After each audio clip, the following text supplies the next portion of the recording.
एक बार एक बुजुर्ग,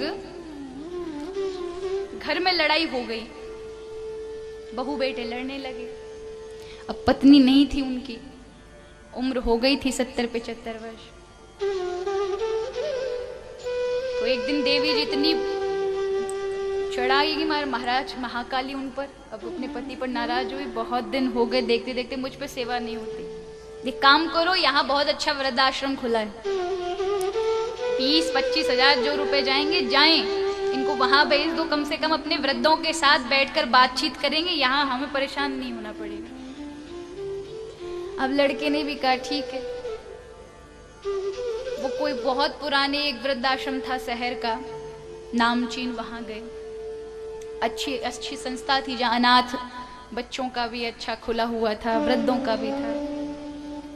अब बेटा छोड़ने गया, पिताजी अब आपको चिंता करने की कोई जरूरत नहीं है, यहाँ आपको सारे लोग मिलेंगे, यहाँ आप अच्छे से देखभाल भी होगी आपकी, यहाँ लोग आपको अच्छे से रखेंगे और उसका हम हर महीने पैसा भेजेंगे। जब त्योहार आएगा आपको आने की जरूरत नहीं, हम ही आ जाएंगे आपके पास आपसे मिलने, आप भले ही मत आइएगा, यहाँ रहिए।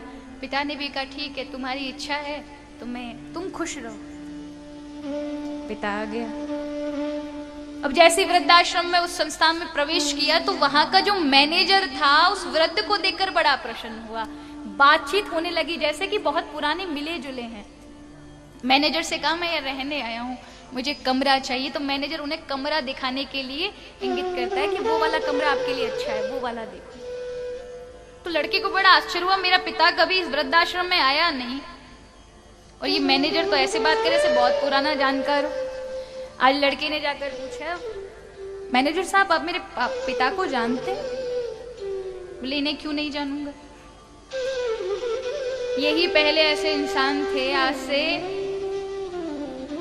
18-19 वर्ष पूर्व एक 5 साल के बच्चे को ये गोद लेने के लिए आए थे, धर्मपति पत्नी दोनों, इनके कोई बालक नहीं था। उस गोद लिए बालक को ये लेने हमारे यहाँ आए और बड़ी मिन्नतों से ये लेकर उसे गए, इसलिए हमें याद है, इनका नाम आदि यहाँ पर अंकित है। इन्होंने इस ट्रस्ट को बहुत सारा दान भी दिया है, जिसकी वजह से यहाँ सब कार्य चलते हैं, तो इनको क्यों नहीं जानेंगे। अब तो पैरों तले जमीन खिसक गई उस बालक के, जिस माता पिता ने इस अनाथ को सनाथ करके सबका हकदार बना दिया, और उसी बालक ने उस पिता को वही पहुंचा दिया जहां पर वो था।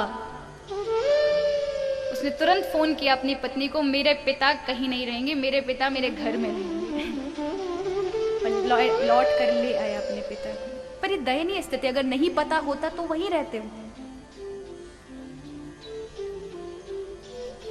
वो कैसी संतति जो अपने माता पिता से भी ऊब जाए, वो कैसा सुख जो आपके अपनों से अलग कर दे। माता पिता कोई आपसे सुविधाएं नहीं चाहते, उनको प्रेम चाहिए कि हमारे अपने हमारे बच्चे हमसे 2 चीजें मीठा बोल लें, प्रेम कर दें, बस इतना ही।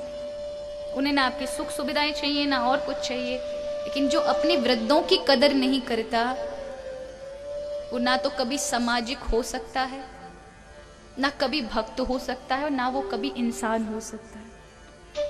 इसलिए अपने बुजुर्गों का हमेशा ख्याल रखें।